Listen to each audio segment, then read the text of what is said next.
Narcissist Seduction, Episode 22.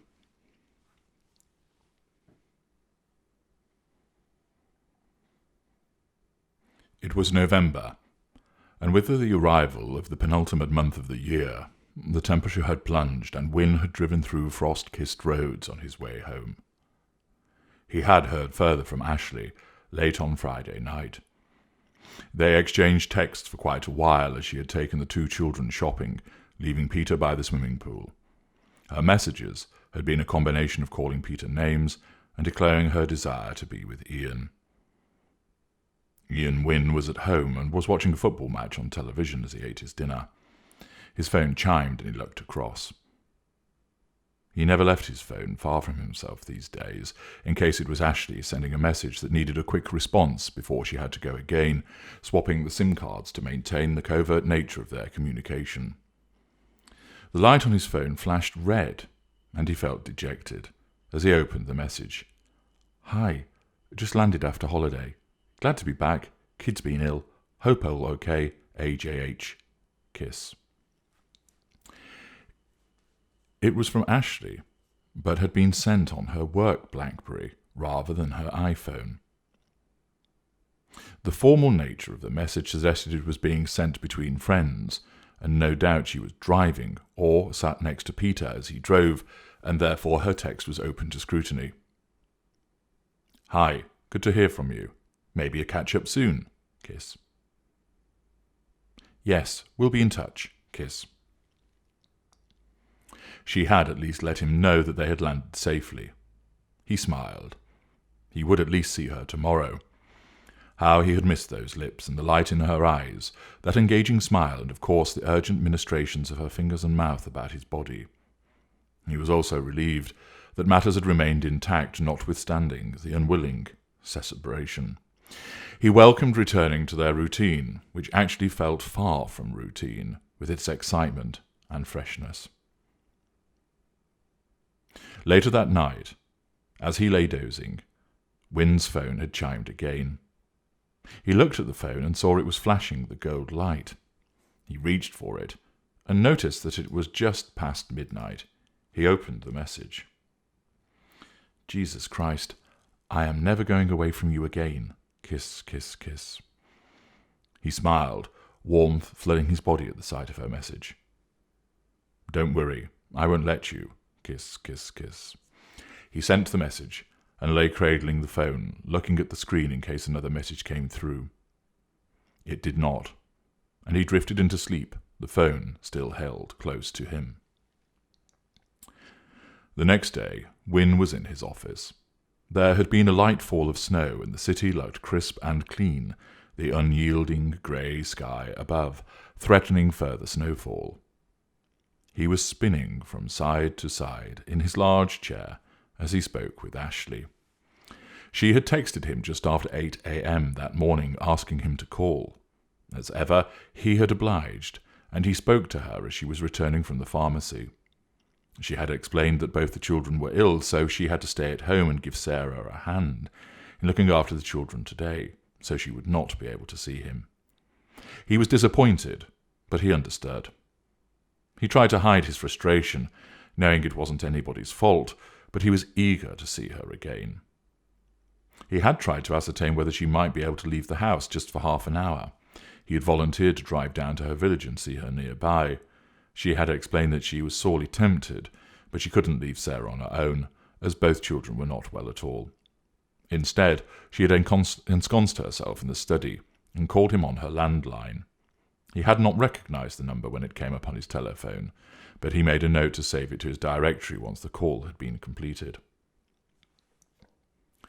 They had been talking for over half an hour as Ashleigh reported on how the wedding had panned out, the flight over, and the journey back. She barely mentioned Peter in her report. She had actually attended the wedding alone, with Amelia as a bridesmaid. Peter had stayed outside of the chapel with Christopher. Ashleigh said that he didn't seem overly bothered about missing the ceremony itself, adding that was probably because it was not about him. They had moved on to her discussing some plans to refurbish a couple of rooms at her house. All of this would be interspersed with her declaring her love for him and how much she had missed him. Each sentence had to be uttered in a conspiratorial whisper, as if she feared that Sarah might overhear her conversation. She had now turned to the issue of her offer from Combank. The letter containing it had arrived in the post whilst Ashleigh was in Mexico. "There's a variety of clauses attached to the offer which I want you to go through with me," she explained. "That's fine. I'm happy to do that." "I wish we were upstairs now. I just want to lie next to you and discuss it with you." "Well, I'm afraid it's going to have to be down the phone line today." "Mind you, I am not happy with the money they are offering me. I know I am going to go there and do a 4-day week as well, but what they are proposing is £10,000 a year, less than what I earn here." "Well, might it not be their opening offer?" Yes, you might be right." "I would keep in mind, though, that they know lots of people are trying to get out of Novo Bank, so they'll be thinking they can snap people up on lower salaries." "Yes, but I'm worth more."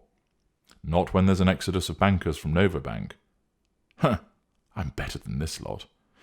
"That's most likely true, but they're a business, and they will be looking to capitalise on people seeking a safe berth from the carnage going on there." "True. I need to get it wrapped up shortly, though, so I can submit my resignation as soon as possible." "Well, bring the papers with you when we next meet, so I can have a look through them for you." "I will. The remuneration is annoying me, though. I deserve more. I was on £40,000 more, even when I was at Niche Bank." "I forget that you went there. I always thought that it was a strange move for you." "Well, it made sense as they are based in Tonington, and that's a bit nearer to home. Plus it isn't far from Peter's base, so he was all for it." "I wonder why." "Oh, so he could keep an eye on me. Why else? You'd be surprised the number of times he would just appear at the office to say hello, or see if I wanted to go out for lunch. Of course, he couldn't do that when I'm based here in the city. It's the other end of the region from him." "You were only there a year, though, weren't you?" "Yes, I left Novo Bank and went there, and was back within the year. Robert was actually very good about having me back. Then again, he's always liked me. Mind you, that reminds me, I meant to tell you about this earlier on." "What's that?" asked Wynne. "You remember that night when I attended Margaret's leaving drinks at the bar opposite Novo Bank?" "I do." "Well, on the Monday, Robert sent an email around to everyone who was attending, asking who had invited you and Stephen." "Sorry, what? Why would he do that?" "No idea. I think he thought you'd come to cause trouble." "Why would I do that?" "I don't know." "Did you respond to the email?" "Yes, I said that I thought you were in the area and had been walking by, and that you'd seen us inside, so you both decided to say hello." "Good, thanks. Mind you, it doesn't need any explanation. It wasn't a private party. The bar was not closed just for that. What an odd thing to send an email about." "They're paranoid in that place," commented Wynne. "It certainly seems that way." "Send me the email. I have to see this and show Stephen." Ashleigh paused for a moment. "What is it?" asked Wynne. "They'll know if I send it to you." "Well, send it to your home email and then on to mine." "No, I'd better not." "Print it out, then." Again there was a pause. "No, it's okay." "Oh, go on. I want to see it and show Stephen." "No, please." "Do you want me to get into trouble when I'm trying to get out?" snapped Ashleigh. "Christ, no, but you can get a copy and show me without raising any suspicions." "I said no." The phone went dead, and Wynne stared at his phone in surprise. Seconds later, it rang. "Hello?" said Wynne.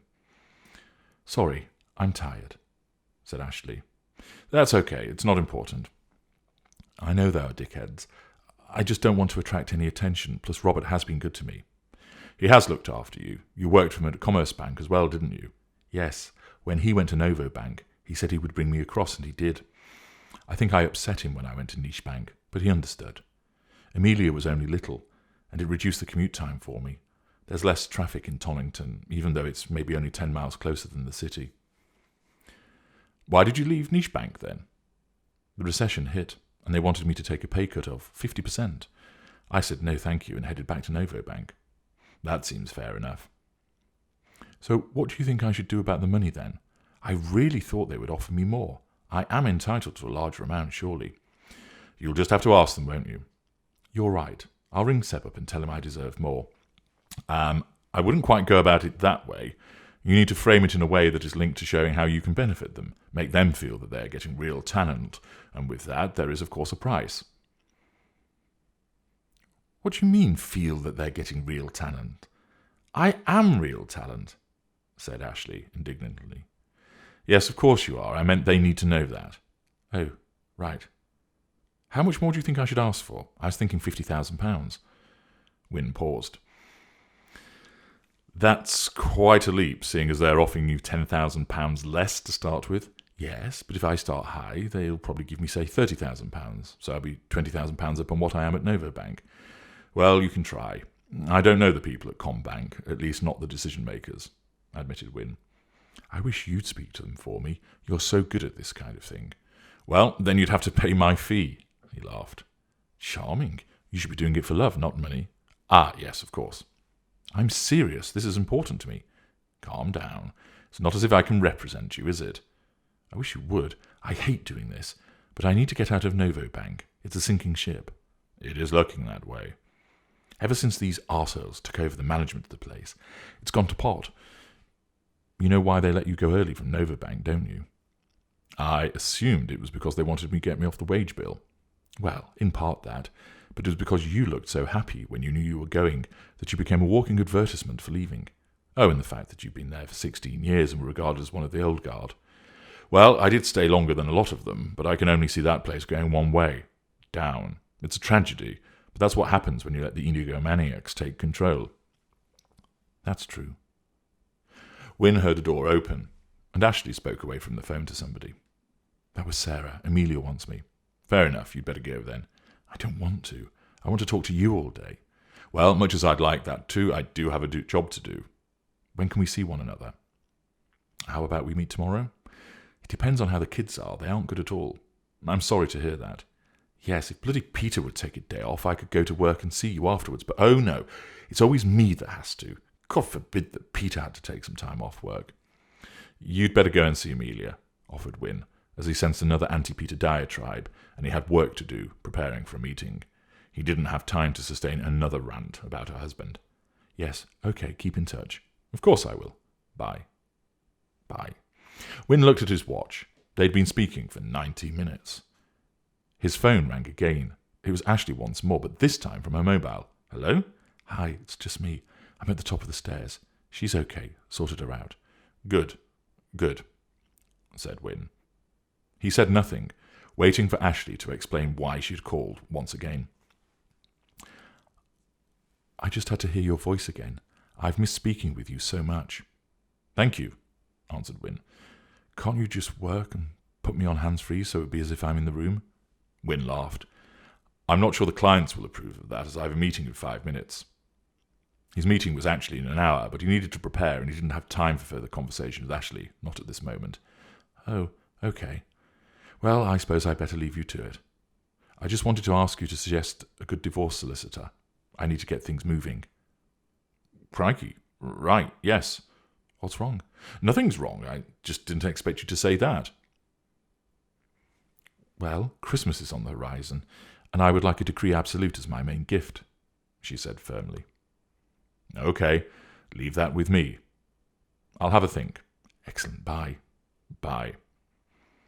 Wynne ended the call and stared out at the cold winter's day beyond his window, taken aback by this development.